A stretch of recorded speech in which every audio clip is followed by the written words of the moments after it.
Hello everyone. May 31st is declared as World No Tobacco Day, and it gives us a good opportunity to have some conversations about tobacco and the damage it's doing to humankind. We have with us today some very eminent experts from different fields. I am Dr. Vivek. I'm a head and neck surgeon, mainly focusing on oncology. We have with us Dr. Diwakar, who's a neuropsychiatrist and an expert on tobacco addiction. We have with us Dr. Murali, who's a senior pulmonologist, and we have Dr. Srikanth, who's a cardiologist. We would like to begin the discussion probably by starting with the thing that is most relevant to our current situation. Sir, would you elaborate on what is the relationship between smoking or tobacco use and COVID-19 infections? Yeah, so coronavirus enters our system through the nose and through the airways. When you smoke also enters and damages the airway, the upper airway, the inner lining of the airway. So here we have two things that come in through the same path. The coronavirus latches on to some enzyme receptors called the ACE receptor, which is distributed throughout the upper airway and the lower airway. And the coronavirus is going to increase its adhesion to these receptors when you smoke. So smoke increases the number of receptors, making you more susceptible. There's also damage. So the inner lining of the airway and the lung have a protective function, they have a defensive function. And when they are damaged, obviously organisms like the coronavirus and other organisms can enter more easily and cause even greater damage. So it's fairly clear that coronavirus has an unholy partnership with smoking. So that's the beginning of the problem. And then of course, people who are smokers have a variety of other problems. The heart, which I'm sure Dr. Srikanth will elaborate on, the lungs themselves, blood vessels everywhere, and every organ depends on blood vessels. And every organ has these coronaviruses latching on to an already damaged inner lining called the endothelium. So the problem is compounded if you're a smoker. Coronavirus itself can cause damage, but in a smoker can cause even greater damage. So, would you like to add something about how the ritual of smoking and spitting, how those things help or may aid in the spread of the virus? Now, Dr. Mohan has talked about how coronavirus and smoking, they both form an unholy partnership. So each of them will contribute to the problems, doubly, triply. It's like, having two thieves together. So the WHO, World Health Organization, has clearly mentioned that people who smoke, people who take any form of tobacco are at a higher risk of getting into a serious illness from COVID-19. Now, all of us are worried about COVID-19 now, but it is important to realize that those who take tobacco are probably at a much higher risk. So we all know that elderly people are at a higher risk. We all talk about people with medical problems are at a higher risk. And we don't sometimes take into account that this addiction can also increase our risk of getting a serious illness from the COVID-19. Coming to your question of how it kind of worsens or increases the risk in communities, again WHO clearly points out, and we all can kind of understand this at our own level. So smoking involves a very frequent and rhythmical hand and mouth ritual. So we are wearing masks now. Masks are worn for two reasons. A, my secretions and infections should not go to others. On the other hand, I also should not take any other contamination or germs from outside to my own mouth or nose. Here, for a smoker, I don't think there is anybody who can smoke without, with a mask on. They have to remove their mask, which means that they are heavily involved in touching their face, mainly mouth. So which means whatever contamination which goes on, whatever is there in their hand is very likely to go into their system. The same goes with the oral tobacco.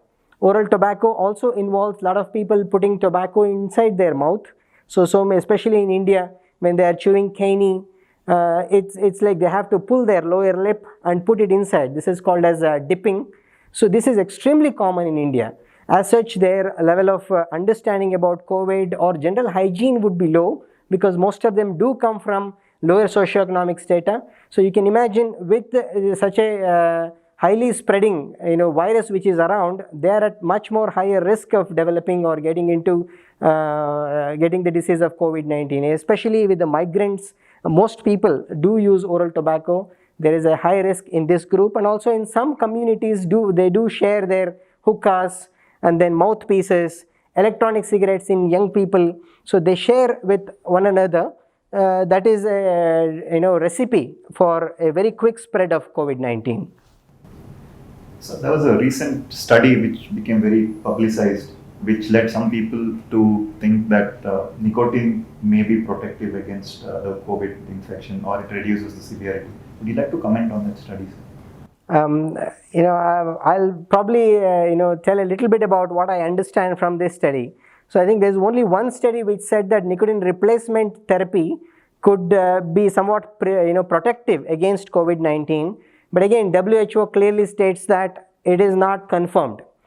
And we really should not be talking or highlighting such issues on the media or on the newspapers or by the scientific community, because on the contrary, like what Dr. Murali Mohan has already said, there is far more damage related to tobacco and tobacco related products compared to what the benefit that it has. So I think WHO also is very clear on that. And I think there is no evidence to suggest, there is no strong evidence to suggest that NRT or tobacco is protective against COVID-19. So I was aware of one study from France which reported that the risk among smokers was lower than among non-smokers. But that was a very flawed study. It was merely an association, a small group. And there have been reports that one of the main authors of that study is heavily funded by the tobacco industry. So that's something I would definitely not take. On the other hand, there have been multiple studies which show that smoking is negatively associated with outcomes, which means that it's a bad thing to smoke during this COVID season. So this news doing the rounds is more a testament to the financial power of the tobacco company rather than any sound scientific basis. And that seems to be the consensus among the medical community. So let's move on to other things. I think it's not just COVID that is a problem as far as tobacco is concerned. Tobacco has an array of health issues. As a cancer surgeon, I see very commonly that 90% of my patients who come with oral cancer or laryngeal cancer, they get the disease because of tobacco. The problem with associating cancer with tobacco is people think tobacco only causes cancer. And that can be detrimental to the effects, because people are not really scared of getting cancer, by and large, because a very small percentage of the population actually gets cancer. But there are other health effects that are much more prevalent in society and that actually pose a bigger danger and contribute more to the overall mortality than cancer. And if Srikanth sir could speak a little about the ill effects of tobacco on the heart disease. Yeah, COVID is an infectious disease, and then before the COVID came, India has now the leading cause of death. Almost 53% of the deaths in India is due to non-communicable disease, and the major killers of non-communicable disease are cardiovascular disease, diabetes, lung diseases, and cancers. And tobacco contributes to all of them. So tobacco contributes to heart disease, it can contribute to cancers, it can contribute to lung problems as well as diabetes. And that is the significance of tobacco. Being a cardiologist, I know the major reasons why people develop heart attacks, especially among the younger age groups, is tobacco. And it doesn't matter how much tobacco they are consuming when it comes to heart diseases. Whether you smoke occasionally, I've personally seen people who have just tried to use tobacco, second day, third day, they've had a massive heart attacks. They're just socially and financially independent, and they start off with the tobacco and then they suffer a massive heart attack, or clots in the lungs, and they go through major problems. So it's just exposure to tobacco, not necessarily how much they use it. So staying away reduces somebody's chance by 1/3. So if you stay away from tobacco, your risk of getting heart attack is reduced by 1/3. And India is even in India, leading cause of death is due to cardiovascular disease. So we that is the importance. Like although we tell that India is in the developing country, still we are seeing non-communicable diseases being the leading cause of the mortality and morbidity.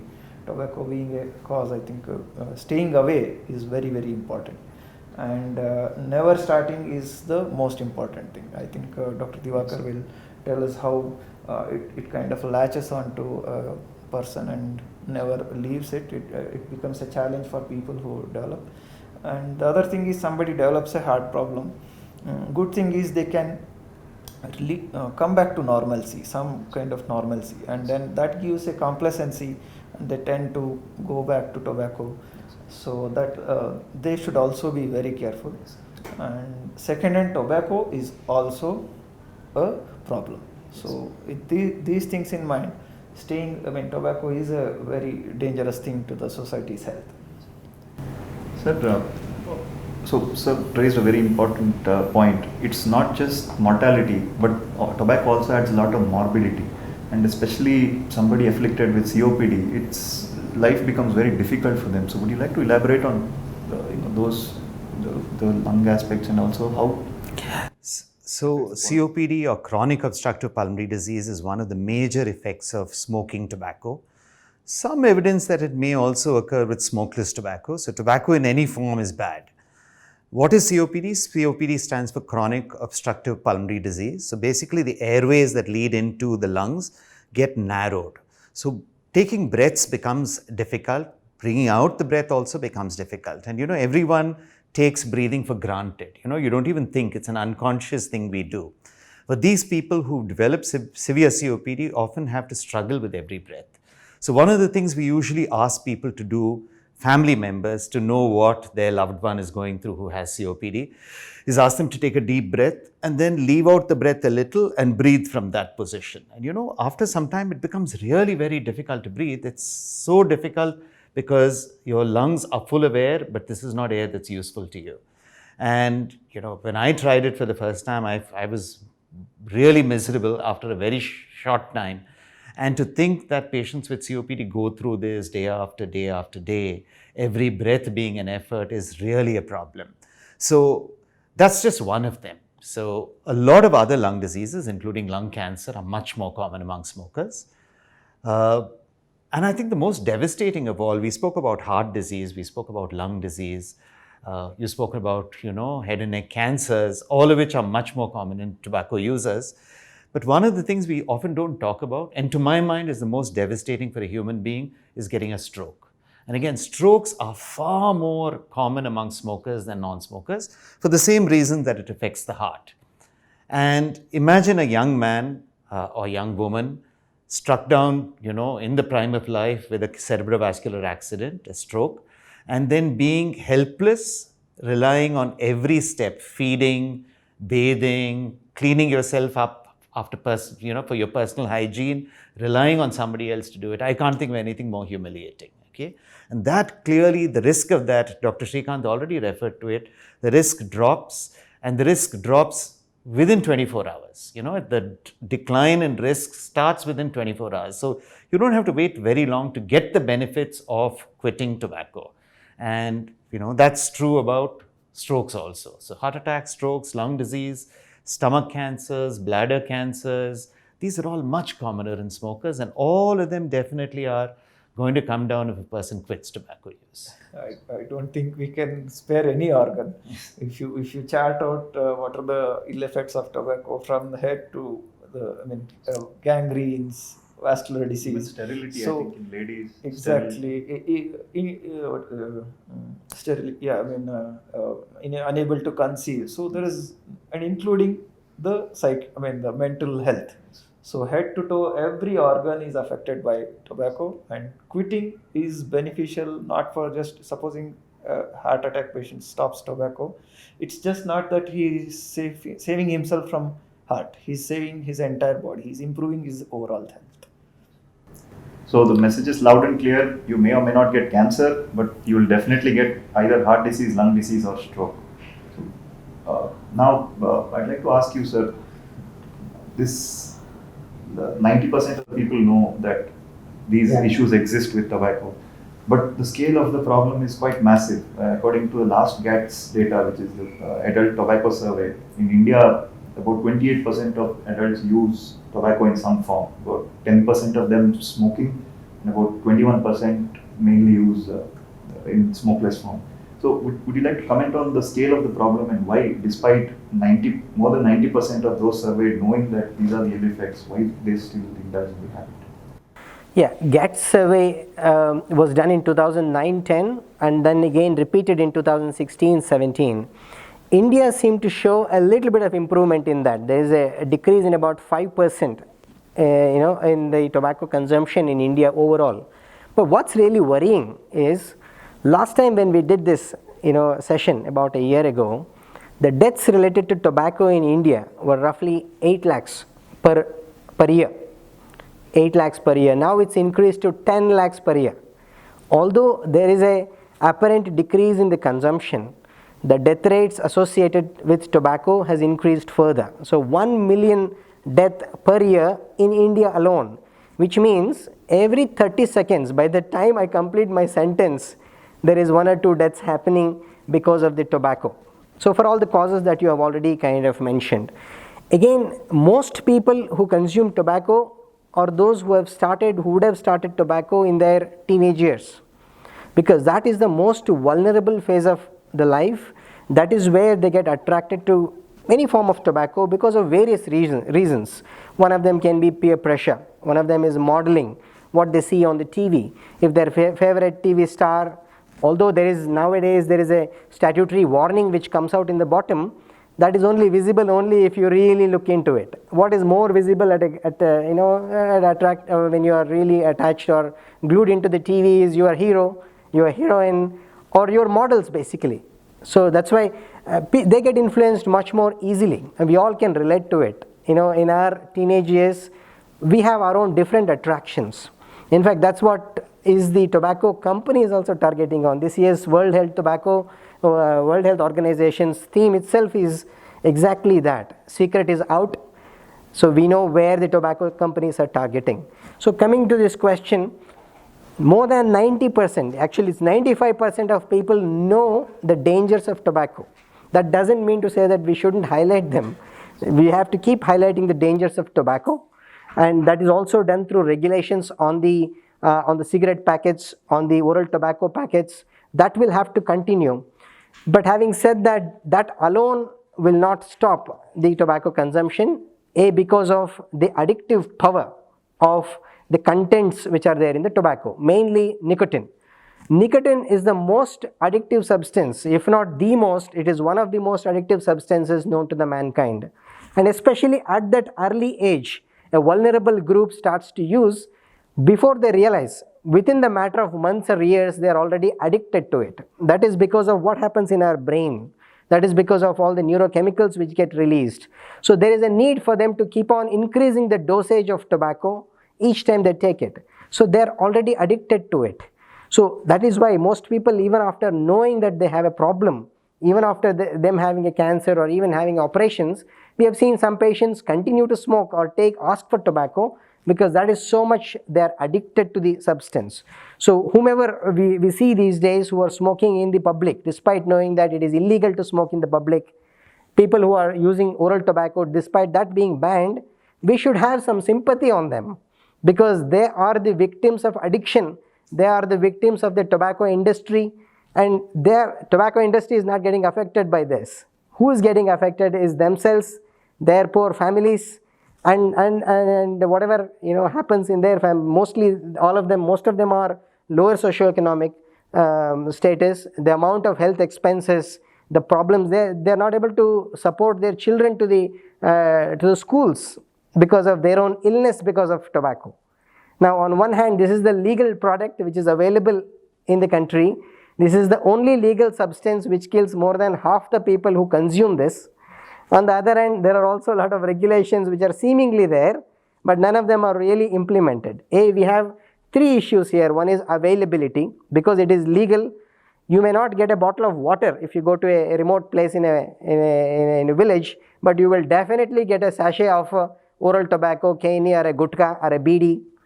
Okay, and that is the availability part. We talked about the addictive nature of this nicotine, which is highly addictive to the mankind. And the third part, of course, is vulnerability. The young people starting, they are vulnerable. People who have mental illness, people who are stressed, people who are anxious, people who are facing issues with their offices, IT people, they feel that smoking itself is a remedy for their short-term stress. It might seem to help them temporarily, but it comes with a very, very big expense of health issues and the addiction itself. So all those vulnerable, all this deadly combination of these things is what is causing the menace that we are seeing now. So 10 lakh deaths per year is not a joke. Today we have a corona count of about 1.5 lakhs in India as of now. Yes, it is important. This has to be given a lot of importance. Much more importance. War is more with the tobacco, I feel. So this is I think the reasons why the problem is still persisting. And you can develop herd immunity against corona. You'll never develop herd immunity against tobacco. No vaccine. No vaccine. So, if somebody is already addicted, what do they do to get out of it? Yeah. Now that in India again laws are also kind of getting tighter because of this COVID-19. Now India is also, there has been a no spitting law, but that's been implemented much more under the Disaster Management Act. People are not allowed to spit in public places anymore because there is a fear of COVID spread. And there is also a COTPA law, which is cigarette and other tobacco products law, which came about in 2003, that again bans smoking in the public places, bans sales of tobaccos to minors, bans sales of any form of tobaccos closer to the educational institutes within the 100 meters. And there are some regulations on the labeling and then advertisements and all sorts of things. Now, there are laws in place. I think one thing is that authorities will have to be aware. I think every year there has been more fines collected on that. That's far from satisfactory. With the kind of problems we are seeing, health authorities they have their role to play. That's number one. Number two, legal authorities, they have a role to play, and health professionals, every health professional has a role to play, be it a doctor, a nurse, everyone can spread this message about dangers of tobacco. And at an individual level, if we are taking tobacco, definitely it is our responsibility to work on that. I will talk about the details of how to address on this in the next section. So this is a combined effort. So we need an individual effort, family level, community level, health professionals, and more importantly, the lawmakers and law enforcers. So, Sir made a very interesting point about the inherent contradictions within the government regarding tobacco policies. Now, India is one of the signatories to the WHO's FCTC, which is the Framework Convention for Tobacco Control, which is the reason why they introduced the COTPA law in 2003. But at the same time, the Tobacco Board Act is an official act that legalizes tobacco and actually it is supposed to promote and help the tobacco industry. So it's a very dicey situation. And also another very common defense of tobacco is that it earns a lot of revenue for the government. So would you like to elaborate on that? Because there are a lot of costs.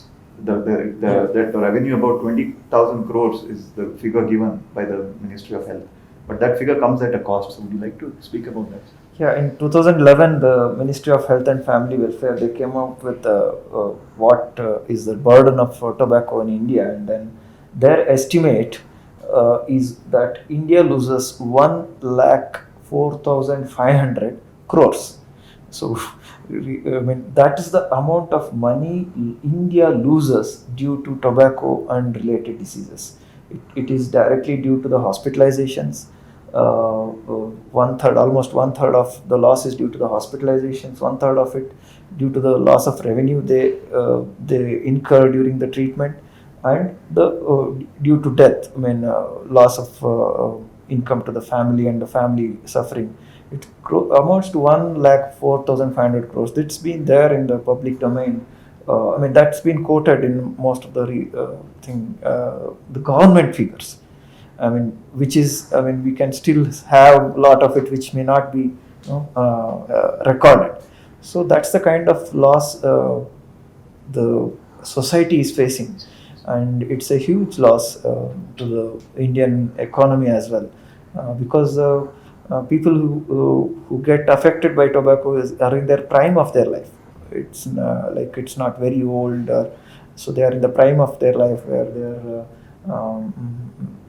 they would be able to contribute to the country as well as their families. And losing somebody because heart-related issues, they kill suddenly. So somebody that's a major loss to the family, person himself, as well as the society.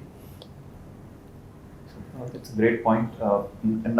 So we have seen that it affects the individual, it affects society. Another thing that it affects that is not talked about enough is the environment, especially in our current concern about climate change and global warming. Another thing that is ignored is how badly tobacco affects the environment. It does this in two ways. The most important thing is millions of hectares of forest land is cleared for cultivation, for curing the tobacco. There's something called flow cure tobacco, where they have to slowly heat the tobacco to cure it and make it palatable. And that process takes a lot of wood. And the other thing is the cigarette butts are not biodegradable. So these things really contribute to global issues that we face, which is pollution and climate change and global warming. So would you like to add something? Yeah, so the paper used for the tobacco, that's a huge environmental problem. The tobacco plant eats away the nitrogen from the soil. So to replenish the soil, you have to use a lot of fertilizers. So that's yet another source of problems. So as you said, for the environment itself, it's a huge problem.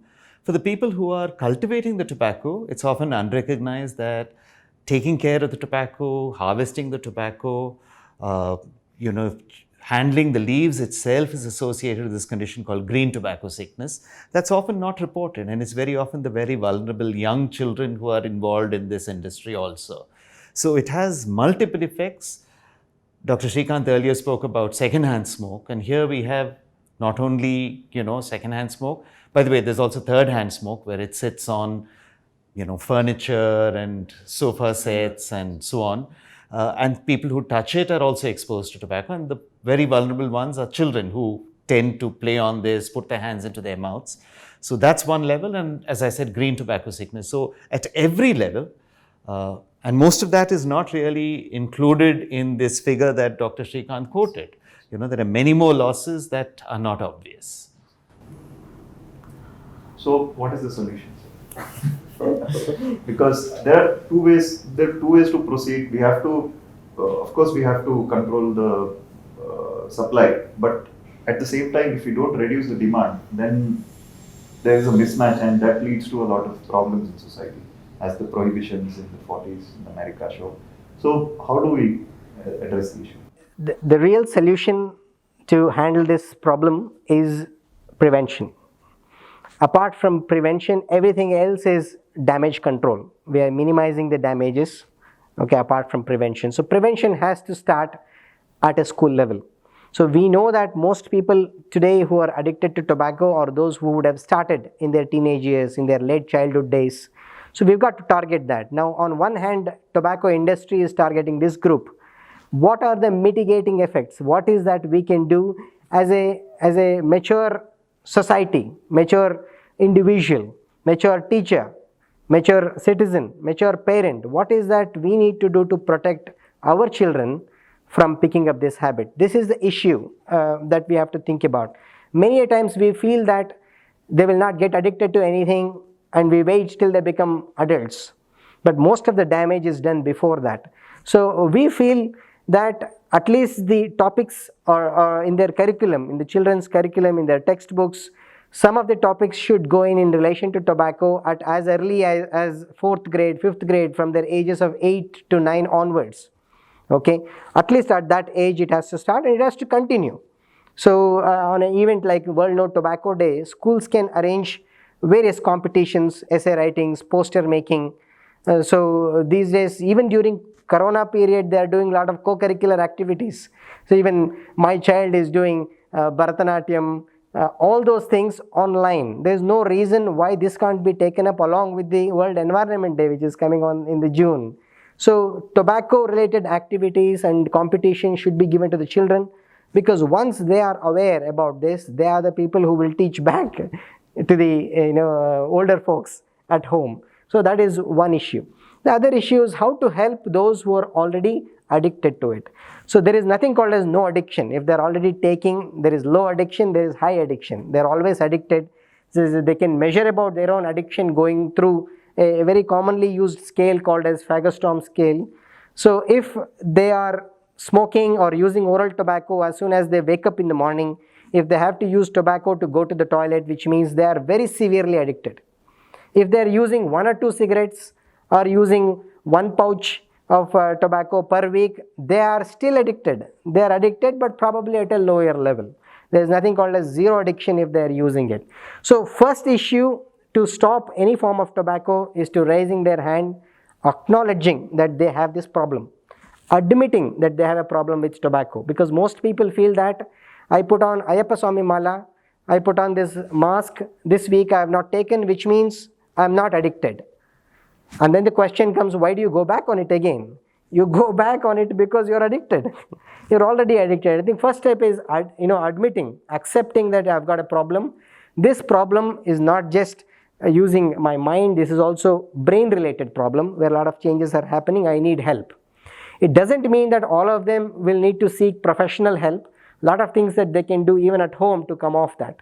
So making a strong commitment to oneself, their own family, listing all the reasons why they should be quitting tobacco is the most important thing. Each of them will have issues or problems at home.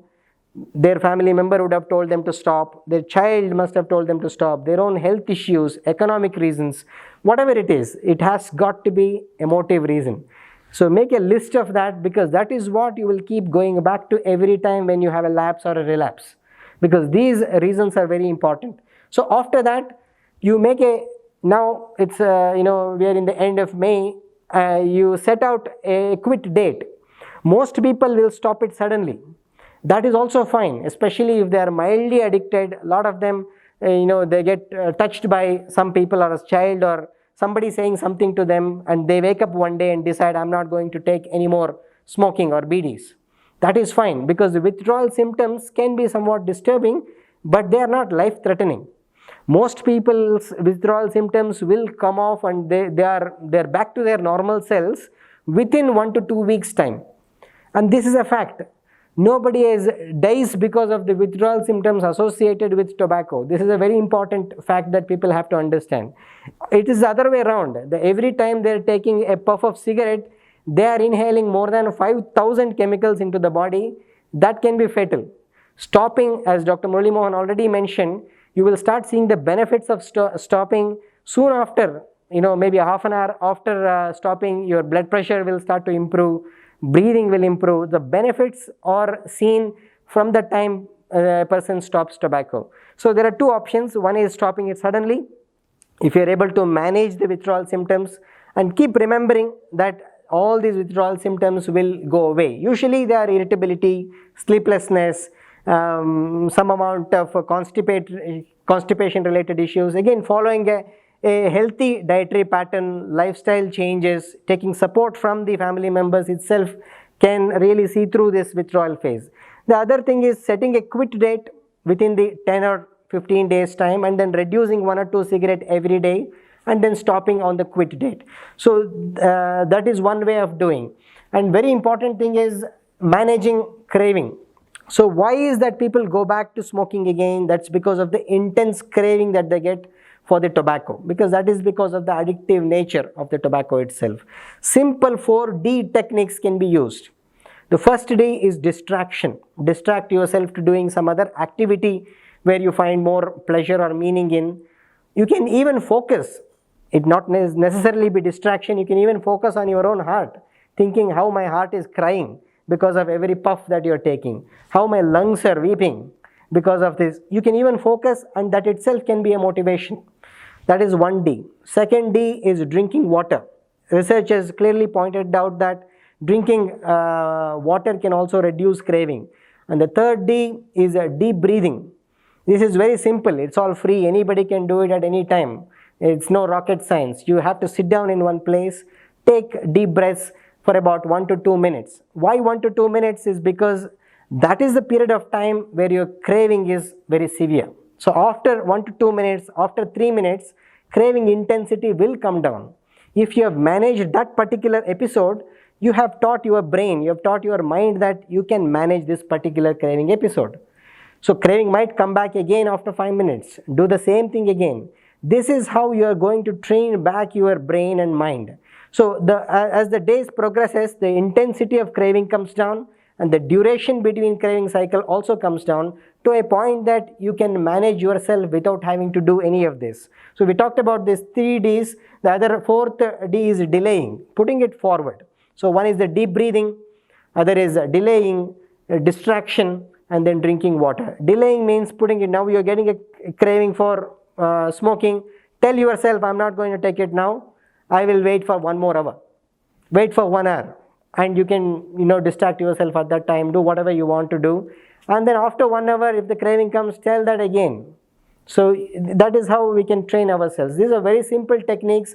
Most people will find these techniques help them. So a lot of people go on to music, dances.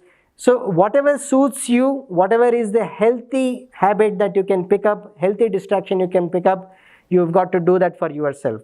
Most important thing is some people will stop smoking and they might go to oral tobacco. And that is no good, because any form of tobacco in any quantity is dangerous. There is no difference. Oral tobacco itself has around 5,000 to 6,000 chemicals in that. Some people might go into e-cigarettes. E-cigarettes are equally dangerous. Vaping is something that has become a trend, unfortunately, these days. It is not a prescription. It is not a regulated product. There are even instances of cancers coming from vaping and e-cigarette. So it's not a substitute. So that is important to remember. Some people might go to alcohol. So one addiction can lead to another form of addiction, or taking sleeping pills. All of them is a definite no. So you've got to pick up a healthy habit. Yes, it does not give you the same amount of kick, but over a long run, that is what is going to save your heart and your life and your family.